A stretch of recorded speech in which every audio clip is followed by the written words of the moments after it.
পুজোর মুখে বন্ধ চা বাগান, বন্ধ হয়ে গেল নাগরাকাটার ধরণীপুর চা বাগান। 400রও বেশি চা শ্রমিক কর্মহীন হলেন।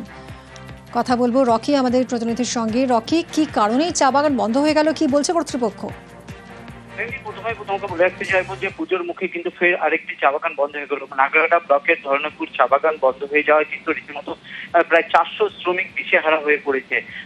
যেটা অভিযোগ রয়েছে যে এই বাগানে যে সকল শ্রমিকরা কাজ করেন তারা বোনাসের জন্য দীর্ঘদিন ধরে দাবি জানাচ্ছিলেন।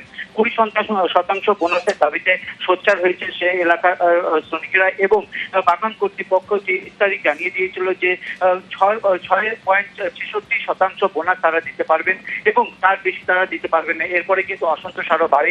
বাগান গেট এবং ম্যানেজার বাংলোর সামনে বসে কিন্তু দিনরাত তারা ধর্নায় বসে পড়েন এবং আন্দোলন চালিয়ে যান। এরপর বাগান কর্তৃপক্ষ বেগতিক দেখে কোন রকম নোটিশ ছাড়াই কিন্তু রাতের অন্ধকারে বাগান ছেড়ে পালিয়ে যায় বলে শ্রমিকদের অভিযোগ এবং এই ঘটনার পর কিন্তু রীতিমতো দিশেহারা হয়ে পড়েছে শ্রমিকরা এবং শ্রমিক নেতারা কিন্তু কর্তৃপক্ষের সঙ্গে যোগাযোগ করার চেষ্টা চালাচ্ছেন।